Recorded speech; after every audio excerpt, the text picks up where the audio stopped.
Hey, folks. Welcome into the Bleacher Nation Cubs Podcast. I am Brett Taylor, joined by Michael Cerami on the eve of the Cubs home opener.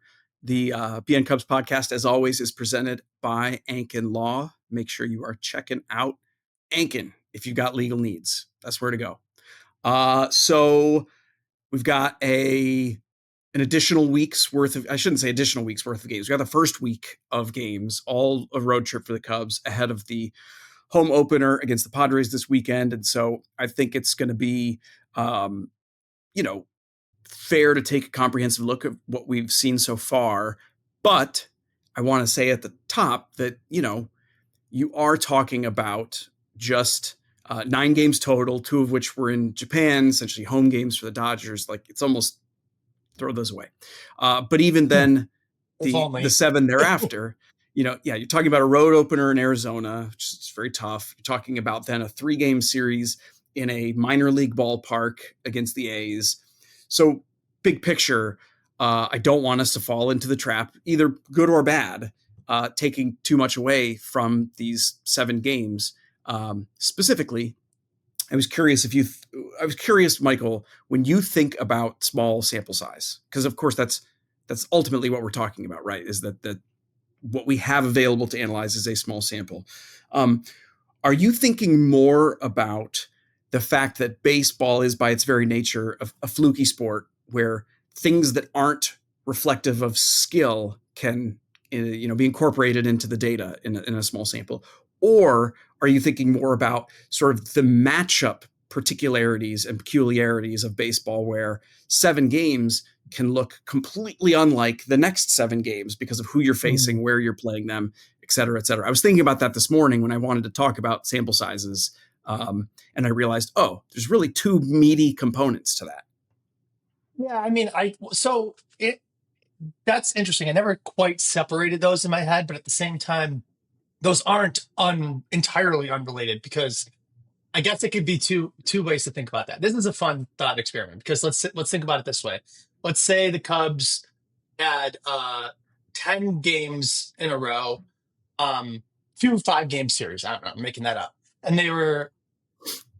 then they played those same 10 games again against the same starting pitchers. In either 10-game sample, that's super small sample. Anything could happen either way. Or, by contrast, your first 10-game sample can be against the Dodgers all in a row, and the second 10 can be against the 2024 White Sox. And it's like, okay, that's a different, thought experiment there, right? I think in this scenario for the start of this season, it's more to me about the performance matchups, because not only were the Dodgers, sorry, my dog's, I don't know if you guys can hear that. He's trying to break out, to be honest. Not only are the Dodgers really good, the Diamondbacks also just represented a terrible matchup for the Cubs. In my opinion, the starting pitchers on the Cubs versus the Diamondbacks hitters, which were not only better than I expected, they're good against lefties, and that aggressive approach just doesn't bode well for a starting staff that doesn't have overwhelming stuff. They were that's why I'm stressing about the next D-back series, honestly, because I just don't like their hitters versus our pitchers. It just doesn't seem well. It's a lot of aggressive hitters. Yeah. So that to me is more for the Cubs right now. What I'm thinking about is just it's not about the amount of time. It's about the really weird matchups they've had. Tokyo, D-backs bad, and the A's in a new park. It's been a weird start to the season. So that's probably how I thought about it right now the most, but I don't know if that answers the question exactly. Yeah, no, I just think it's important to note that at the top, because I'm going to want to say very effusive, positive things soon. And I didn't want to, I don't know, it's listeners, but it's also myself. I don't want to get carried away with divining too much meaning from a start to the season that, I said this, I wrote this, but if you had told me before the Japan series that the Cubs were going to these first 9 games that were exceptionally difficult, right? We talk about the first month of the season as being exceptionally difficult, and that's true. These Padres that are coming in, by the way, they're undefeated. They're coming. Yeah. So, but it was these first 9 games that stood out as so difficult right off the jump because you had the weirdness of Japan and the ramp up that affects your pitching. Then you had the playing in Arizona, which has just always been tough for the Cubs, and it's a good Diamondbacks team. And then it was kind of unpredictable what was going to happen in Sacramento. So, and it was 7 games straight at the top of the season when they weren't fully ramped up because of the Japan series. That's a tough thing for any team to overcome. Wait, so a couple quick things on that. One, it was pretty nice that we didn't have the off day following opening day this year, because that's the worst. For sure. I mean, obviously we had sort of like a week of that after Tokyo, but like, man, would that have sucked if we had to play Thursday, no game Friday, Saturday, Sunday. So that was nice. 2, how much was that the Suter Health Stadium? I was a little surprised.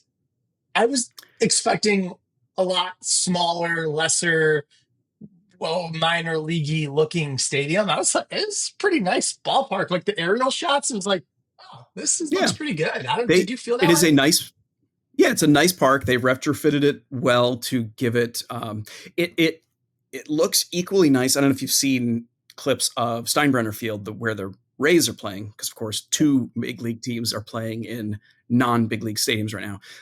That's a spring training facility there, so it's even smaller.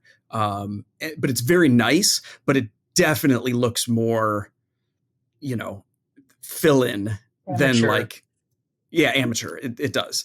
So yeah, that was good. I think sometimes, on the deep fly balls, it gave me a sense of like, okay, this is a little rinky dink. Maybe that's just because like the A's had 2 that went out to left, where it's very short and sort of weird looking, that I was like, all right, come on. It was 330 down the left field line or something like crazy low like that. I was like, but it's like, that's not even that shallow, like what the Crawford boxes in Houston are like 320, but they've got that wall. I guess I'm thinking of like Wrigley, but that's the deepest left. So that's the deepest. Yeah. And the Wilson, the Jacob Wilson home run was a 1 in 30. That's like, all right. So anyway, let's get into the games a bit. Because like I said, if you told me ahead of the Japan series that the Cubs were going to be 5-4 after this stretch, I'd have been like, done, lock it in, sign it up. Now we know that like best laid plans and the way things actually play out lead you to feel different ways. And so it's still a little part of me that Sunday loss to the Diamondbacks where the Cubs blew it and very much should not have blown it. Sticks in my craw a little bit because 6-3, it's like, whoa, that is quite a start. But I try not to do that to myself because I remember each season you're going to lose, even if you're an amazing team, you're going to lose 60 plus times. And you know what? A lot of those 60 plus losses are going to have a shape to them that you are frustrated about. And so it is, unfair to look at just one because it's early and say that's the one, man. They blew that one. What's your like ideal loss? Like 8-3? No. 15-0. If we know in advance the Cubs are going to lose, I mean, I don't want to like destroy guys' stats. So like whatever, we could talk about that part. But like in terms of thinking about an individual game, yes, it's the other team scores 15 runs in the first inning, and then nothing happens for 8 innings because then there's no feelings about that whatsoever. Yeah, there you go. That's fair.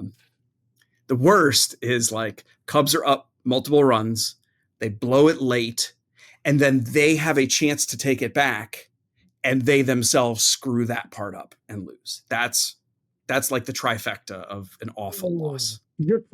You're close, but I think this is my nightmare one is Cubs are up big. Let's say they blow a big lead like mid game. Then they go back up in like the 7th or 8th by 1 or 2 runs.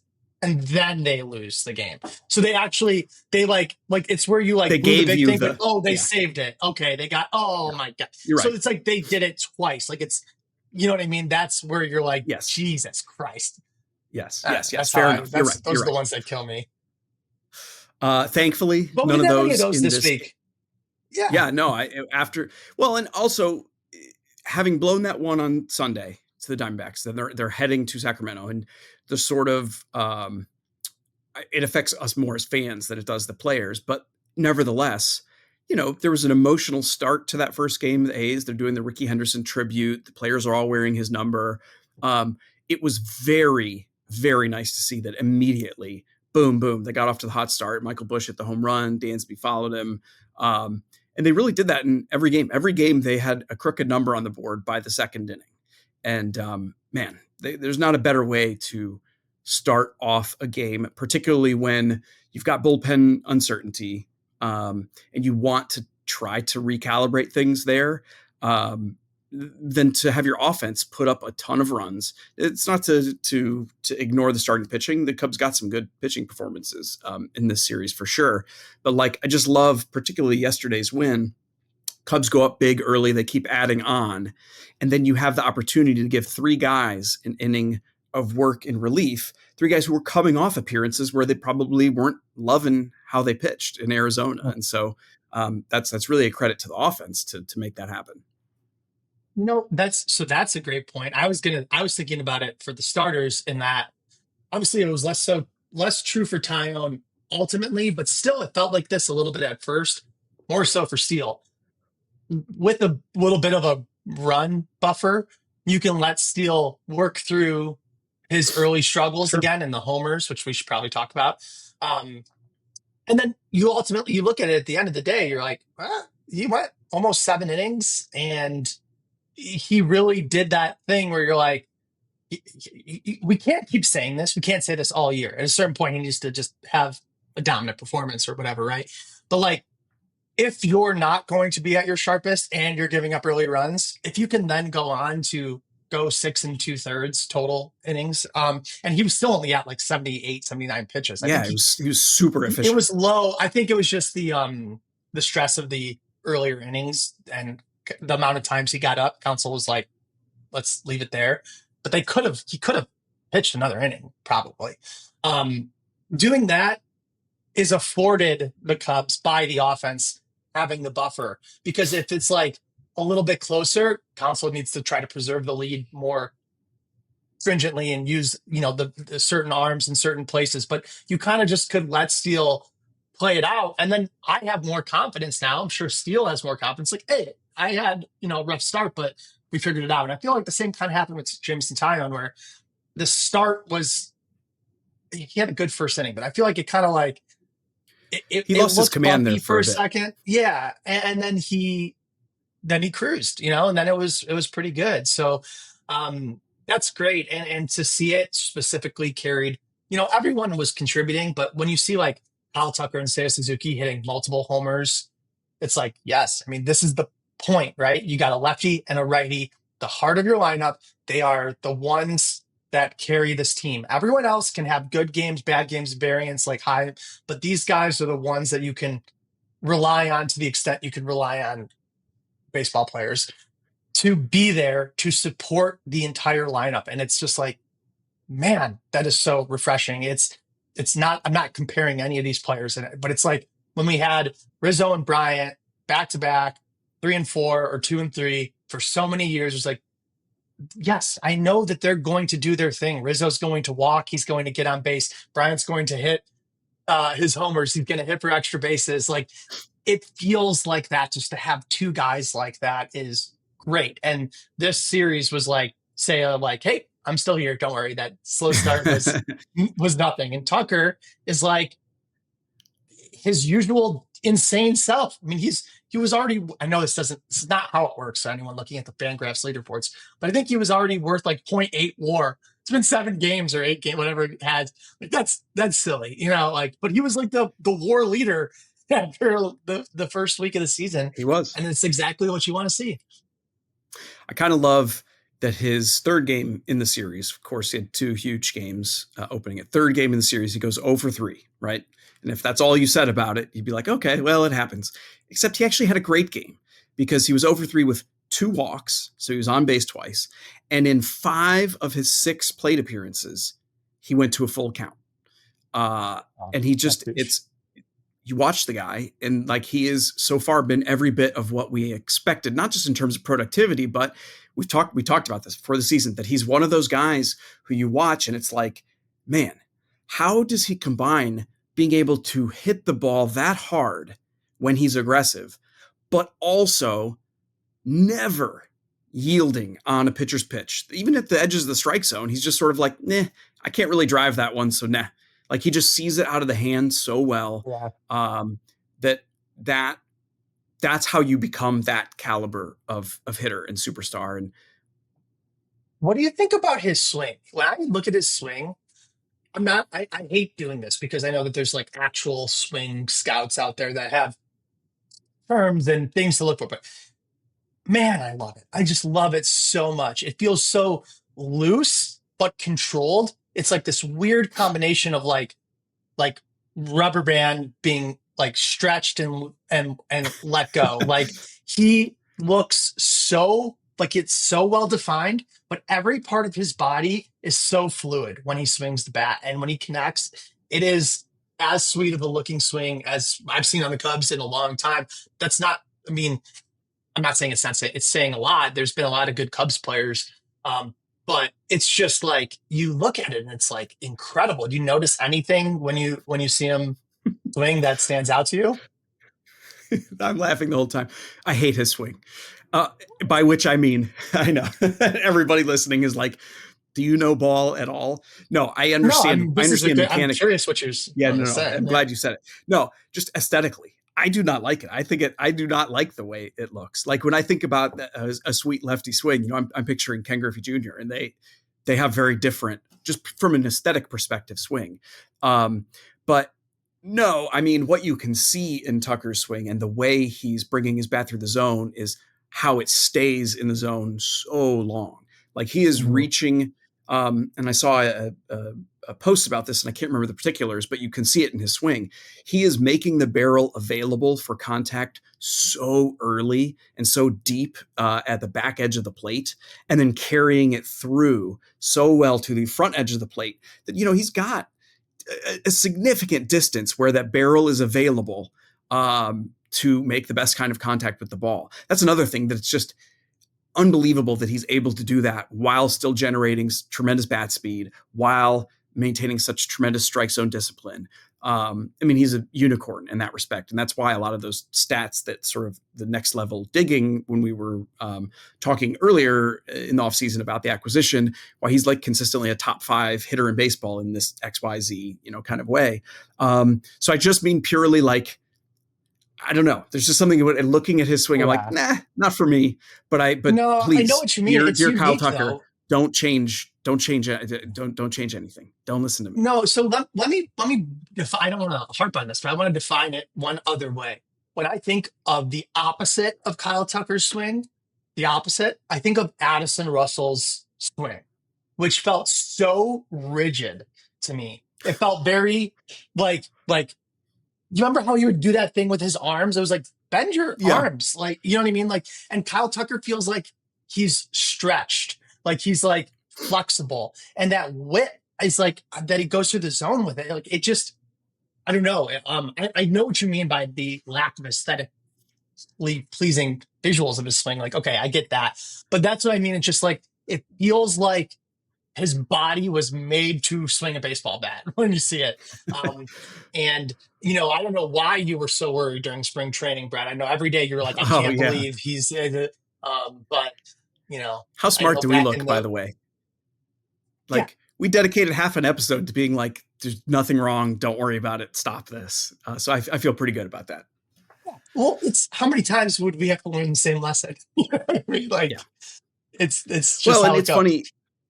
So one comment on that, speaking of lefty swings that about which folks may have varying opinions on the aesthetic pleasingness of, PCA had a tremendous spring training production through the roof, one of the best in baseball, actually. And that too is not going to prove out production through 9 games in a season for a lot of the reasons we said at the top. But I wanted to gauge your take on watching him. So he has been on paper, by the stats, one of the least productive Cubs this year offensively. And I got to tell you that when I look at his stats this morning, I'm like, really? That's it? Because it hasn't felt that way to me as I'm watching him. Yeah. Like, I feel like he's taking very good. Okay. I didn't think that was just me, but I couldn't agree more, but I'm going to do something since we're right around the 20-minute mark. This is part of the game that we're going to play. Oh, so I'm just going to transit. Let's transition to the game right now. Okay, and we'll start with that one. It was going to be the last one.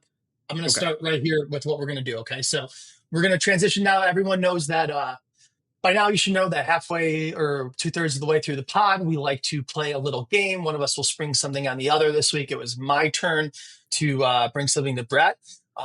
But before we do that, a quick thanks to the sponsor of this segment, Feldco. They are the home renewal experts. Bleacher Nation is proud to partner with Feldco. For almost 50 years, Feldco has been transforming Chicagoland's homes with their windows, siding, doors, and roofing. Feldco is family-owned and prides themselves on delighting their customers. With products made in the U.S. and designed specifically for the Midwest, Feldco offers the perfect balance of beauty and energy efficiency.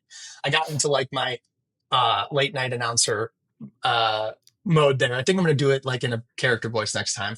Anyway, thank you to Felco for sponsoring this game. This week's game, I'm going for like a game show vibe where like, you know, when the host of a game show goes like names the name of the game like ba ba ba, and the crowd Okay. all Yes. like says it with you. Okay, so this game is And called with a kiss on the cheek. Yeah.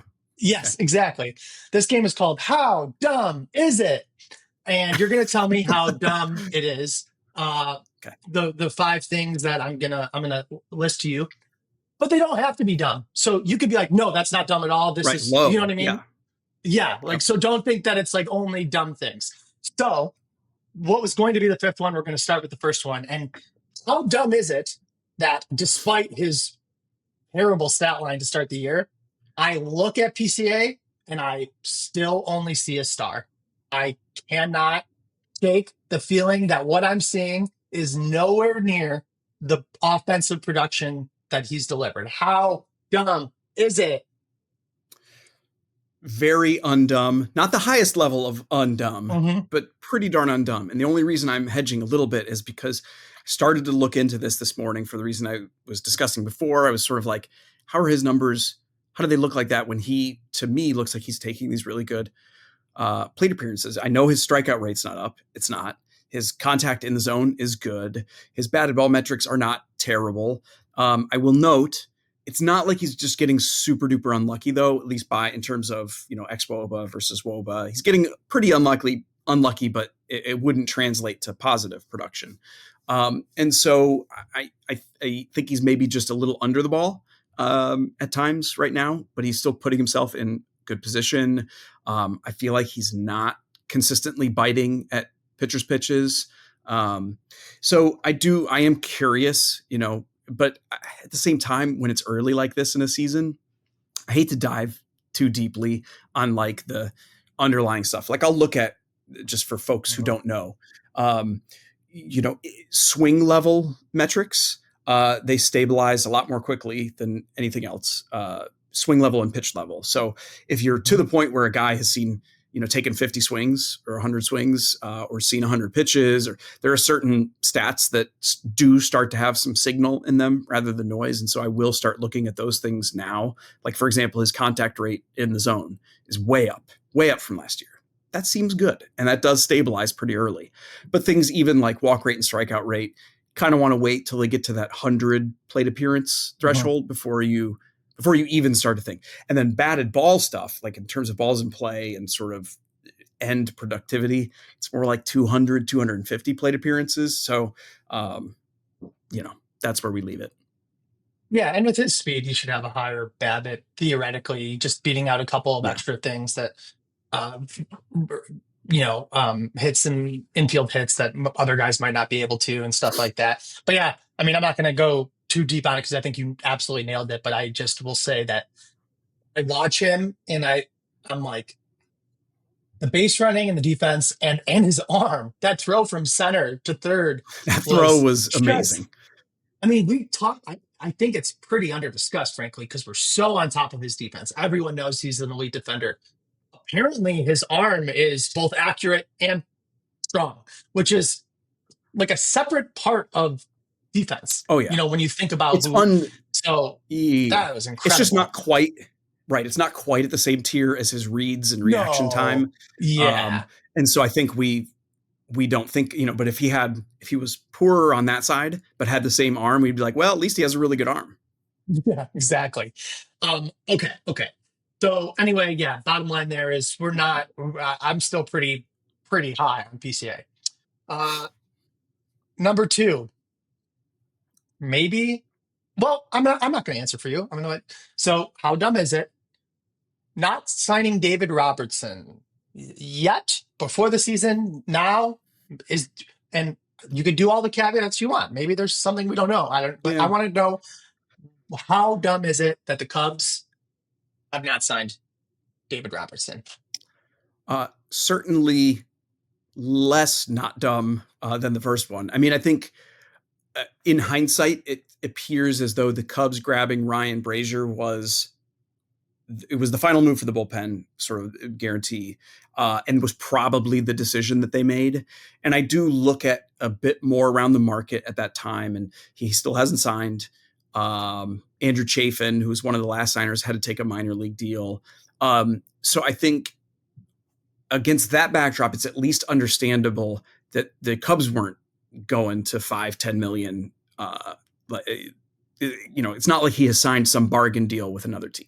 So there's at least that, right? That would make it ultra mega dumb if he had signed like a minimum deal with the team and was once again, even at 41, putting up great numbers.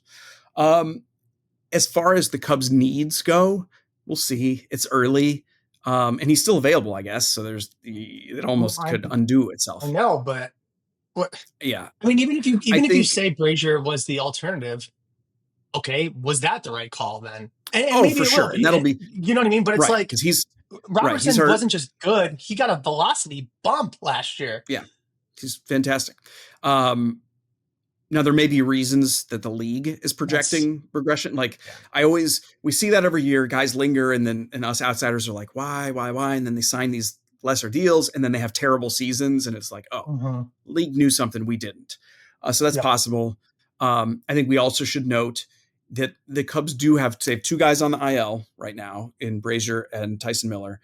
They have several, in my view, big league caliber relief prospects at AAA that they have to squeeze in. They have Javier Assad out, and when he comes back, what if you want Ben Brown in the bullpen? And Jordan Wicks is at AAA starting. And so that isn't to say the Cubs have too many relievers. I'm not saying, oh no, they have too many to have possibly thought about signing David Robertson. But in terms of entire roster construction, adding another veteran on a big league deal reduces your flexibility. They already they got lucky, you could say, in a way that it worked out to not lose anybody at the end of spring training. So yeah, what you don't want is to have loaded up on veterans who are going to give you a 4 ERA and you're like, okay, well, that's okay. Meanwhile, you've got Daniel Palencia figuring it out at AAA and wasting bullets down there. You just don't want to be stuck in that kind of situation. So I'm in the middle right now on how dumb is it? Because I obviously I did want them to sign David Robertson. So we'll see. Well, I mean, and if you got the David Robertson, not even the one he was last year, but the guy that you could reasonably project like a little bit worse than he was, or even medium worse than he was, he's still top 3-ish, 4-ish arms in the Cubs pen. So, but I hear you. Okay, next one. We'll move right along here.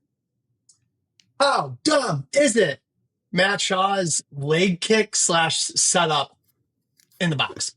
Again, these are not, you could say not dumb at all. I'm just saying you look at it and you're like, okay, what? It's funny because we were talking about aesthetic swings. Can we be, I love Matt Shaw, love his potential. That's an ugly swing. That is an ugly swing. Yeah. I would hope even he knows that it's an ugly swing. But if it works, it works. And I think a lot of times with these young players in the minor leagues, you hear about it more, less so at the big league level.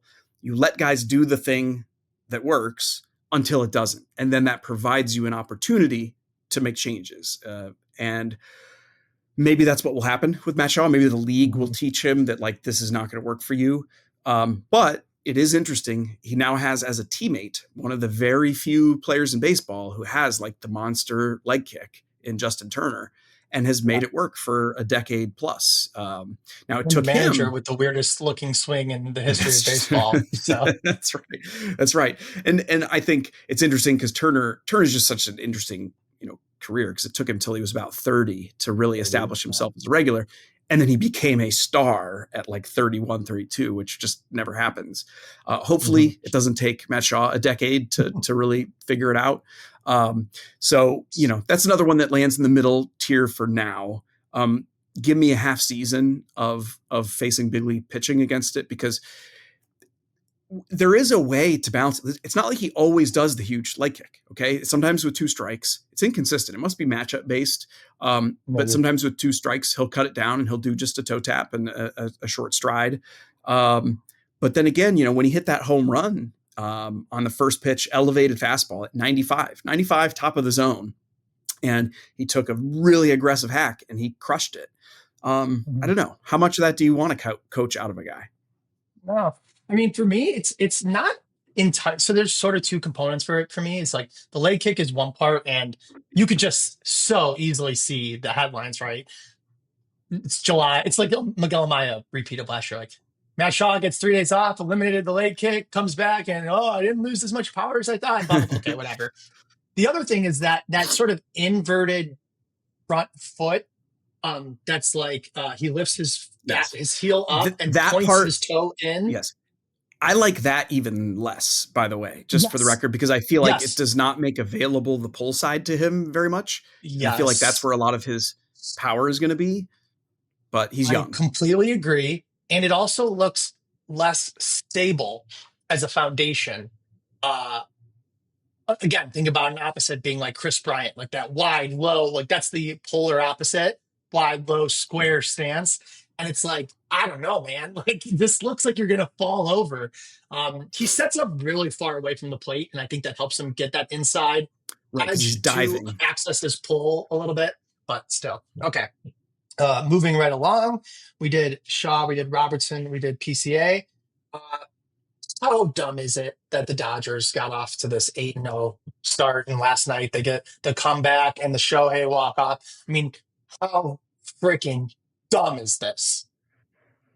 It's the highest level of dumb. It is so dumb, so annoying, particularly that it was kicked off and the Cubs had to be the patsy to what now feels incredibly farce-like.